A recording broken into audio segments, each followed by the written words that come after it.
నమస్తే, welcome to our channel. నేను మెస్సేరి.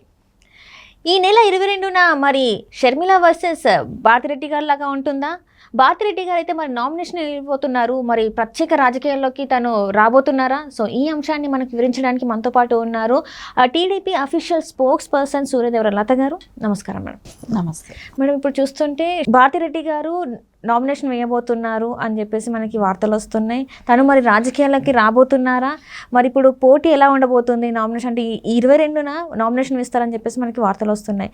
Sharmila versus Bharathi Reddy లాగా ఉండబోతుందా? అసలు ఏంటి అసలు?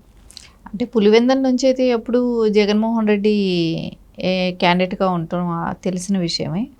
సరే, ఆయన పులివెందల నుంచి పోటీ చేస్తేను ఈవిడ ప్రచారానికి అయితే కడప మొత్తం తిరుగుతారు కదా, ఇంకా అవినాష్ రెడ్డి కూడా ఉన్నాడు కదా. సో ఆవిడ నిలబెట్టిన క్యాండిడేట్ కూడా అవినాష్ రెడ్డి గారు కూడా అవుతారు కాబట్టి ఖచ్చితంగా అయితే వాళ్ళ కోసం అయితే తన క్యాంపెయిన్ చేయాల్సిన అవసరం ఉంటుంది కాబట్టి తప్పకుండా తన క్యాంపెయిన్ చేస్తుంది. చేసినప్పుడు ఏం మాట్లాడుతుంది? సో వాళ్ళు అంటే ప్రజలకు చెప్పింది నెరవేర్చారా అనేది ఒక అంశం ఉంటుంది. రేపు ఊరికే తిరిగినంత మాత్రానే అయిపోదు కదా. సో వీళ్ళు ఏమేం చెప్పింది ఆవిడ రాజకీయం పరంగా? మేము వస్తే ఇవి చేస్తాం, అది చేస్తాం, అన్న మద్యపానం తీసేస్తానన్నాడు, ఇవన్నీ కూడా చెప్పింది. మహిళల్లో వెళ్ళి ఎంతమంది బిడ్డలున్నా అంతమందికి 15,000 ఇస్తానన్నాడు, ఇవన్నీ చెప్పింది. కానీ 15,000 అందరికీ ఇవ్వాల, అందరి పిల్లలకి ఇవ్వాల. ఒక తల్లికి ఒక 15,000 ఇచ్చేసేసి క్లోజ్ చేసేసారు. ఇంకా ప్రతి మహిళకి 45 సంవత్సరాలు వచ్చిన తర్వాత పెన్షన్ ఇస్తారు అన్న. ఎందుకంటే ఆ మహిళలకి సామాన్యంగా ఆ టైం నుంచే ప్రాబ్లమ్స్ స్టార్ట్ అవుతాయి కాబట్టి వాళ్ళందరినీ దృష్టిలో పెట్టుకొని ఖచ్చితంగా ఆ టైంకి 45 ఏళ్ళకి వచ్చేటప్పటికి పెన్షన్ అనేది స్టార్ట్ అవ్వాలి, పెన్షన్ ఇస్తారు అన్న మాట చెప్పాడంటే తప్పడు అని చెప్పారు. అని చెప్పిన జగనన్న మాట వాళ్ళ భార్య ఇలా ప్రచారం చేశారు కాబట్టి భారతిరెడ్డి గారు. సో ఇప్పుడు ఏం చెప్తారు? సో ముందు చెప్పిన హామీలు ఏమైనా నెరవేర్చారా? లేదు. సో అవన్నీ కూడా అడుగుతారు కదా ప్రజలు. ఈవిడ నోటితోనే ఎక్కువ అది పబ్లిసిటీ అయింది.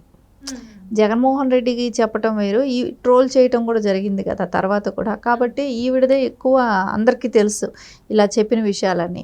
సో రేపు పొద్దున ప్రజల్లోకి వెళ్ళినప్పుడు ఖచ్చితంగా వీటి గురించి అడుగుతారు. ఇంకోటి, అక్కడ షర్మిల కడప జిల్లా ఎంపీగా పోటీ చేస్తుంది కాబట్టి కడప జిల్లాలో పరిస్థితులు ఎలా ఉంటాయి, రేపు తను గెలిచే అవకాశాలకి కడప జిల్లాలో అయితే షర్మిల గెలిచే అవకాశాలు స్పష్టంగానే కనపడుతున్నాయి కాబట్టి ఖచ్చితంగా ఈవిడ ఏ రకంగా అంటే అవినాష్ రెడ్డికి మద్దతుగా అపోజిషన్ క్యాండిడేట్గా ఉన్న షర్మిలారెడ్డి గారిని విమర్శించాలి. ఏం విమర్శిస్తారు? సో ఆవిడ చెప్పాలి కదా. ఆవిడకి చిన్నమామ అవుతారు వివేకానంద గారు. సో ఆయన చనిపోయినారు, ఆయన్ని చంపబడ్డారు, ఎవరు చంపారు? సో ఆయనకి కొమ్ము కాస్తున్నారు, ఆయనకి సీట్ ఇప్పించారు, ఆయన కోసం మీరు ప్రచారం చేస్తున్నారు. ఇవన్నీ కూడా ప్రజల్లో క్వశ్చన్ మార్క్ లాంటిది. సో వీటికంతా ఏం చెప్తుంది? సమాధానం ఏంటి? ఎవరి కోసం చేస్తుంది? అసలు హంతకుడిని తను నిలబెట్టే అవకాశం ఎలా ఉంది? సో తను క్యాండిడేట్, ఎంపీ క్యాండిడేట్ ఎలా అవుతాడు? ఇవన్నీ కూడా రేపు పొద్దున అంటే జనాల్లోకి వెళ్ళిపోయినప్పుడు డెఫినెట్గా ఈవిడ మాట్లాడే ఒక మాటకి 4 మాటల అర్థాలు కూడా వస్తాయి, తీస్తారు. అంటే ముందు వాళ్ళు వివేకానంద రెడ్డి గారిని చంపింది ఎవరు, దానిలో ఎవరెవరు పాత్ర ఉంది, ఇవన్నీ ఇది కంపల్సరీ బయట రావాల్సిన అవసరం ఉంది. కాబట్టి ఖచ్చితంగా వీటికంటూ సమాధానం చెప్పాల్సిన అవసరం కూడా ఉంది.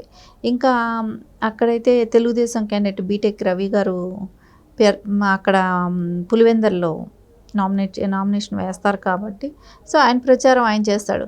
వాళ్ళు చేసినప్పుడు తెలుగుదేశం వాళ్ళు సపోర్ట్ చేసిన వాళ్ళ ప్రచారానికి వెళ్ళినప్పుడు ఖచ్చితంగా వాళ్ళు కూడా అడుగుతారుగా, హూకిల్ బాబాయ్, సో ఎవరు చెప్పండి అనే క్వశ్చన్ అయితే అక్కడ స్టార్ట్ అవుతుంది.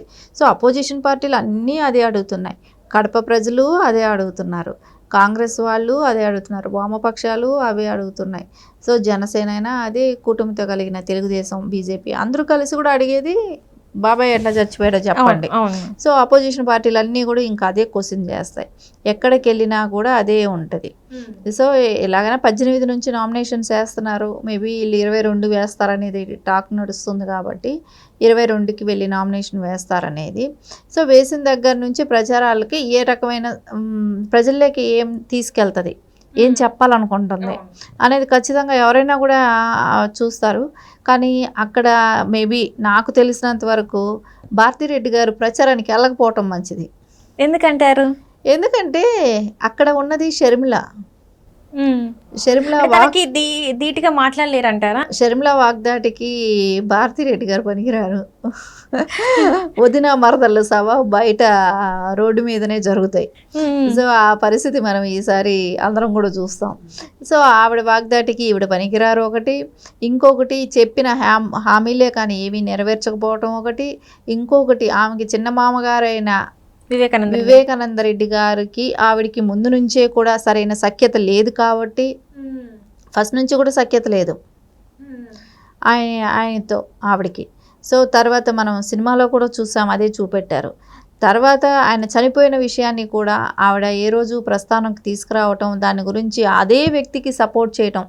అంటే ఇప్పుడు అవినాష్ రెడ్డి ఎవరికి దగ్గర చుట్టం అక్కడ? భారతిరెడ్డి గారు. తర్వాత జగన్కి కానీ షర్మిల సునీత గారికి వాళ్ళకి తర్వాత ఫస్ట్ దగ్గర రిలేషన్ ఎవరికి? భారతిరెడ్డి గారికి. సో ఆవిడ కాపాడుతున్నట్టేగా ఇప్పుడు అక్కడ.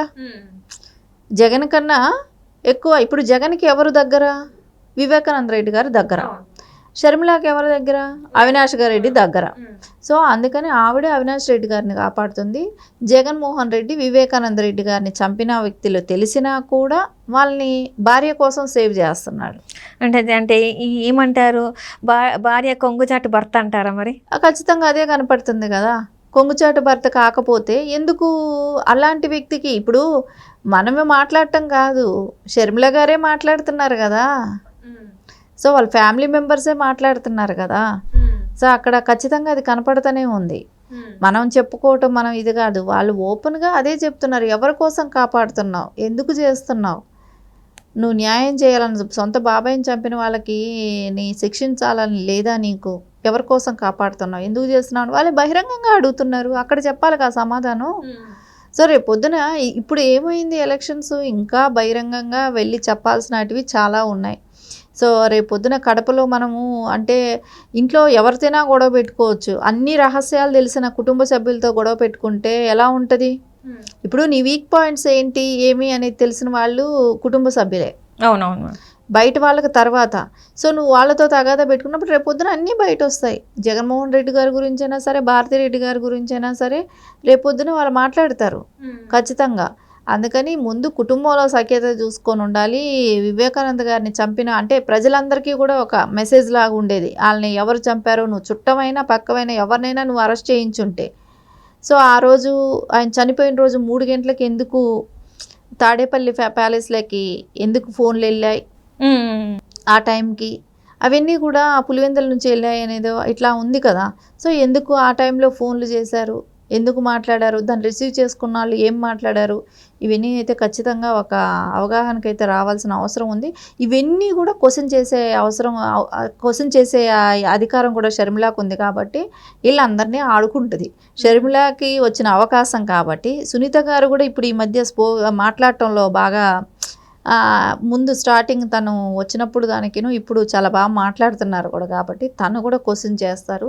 సో వీళ్ళకి క్వశ్చన్కి సమాధానం చెప్పుకోలేక భారతిరెడ్డి గారు ఇంట్లో ఉండటమే బెటర్ ఏమో. ఎందుకు బయట వచ్చి రేపు వాళ్ళిద్దరికీ సమాధానం చెప్పాలిగా. ఇద్దరు ఆడబడుచులు రోడ్డు మీద పడి మాకు న్యాయం జరగలేదు అని వాళ్ళు చెప్పుకున్నప్పుడు వాళ్ళకి ఖచ్చితంగా అయితే సమాధానం చెప్పాల్సింది ఉంటుంది కాబట్టి వాళ్ళకి ఏం సమాధానం చెప్తారో చూడాలి. Right madam, right. Thank you so much madam. Thank you.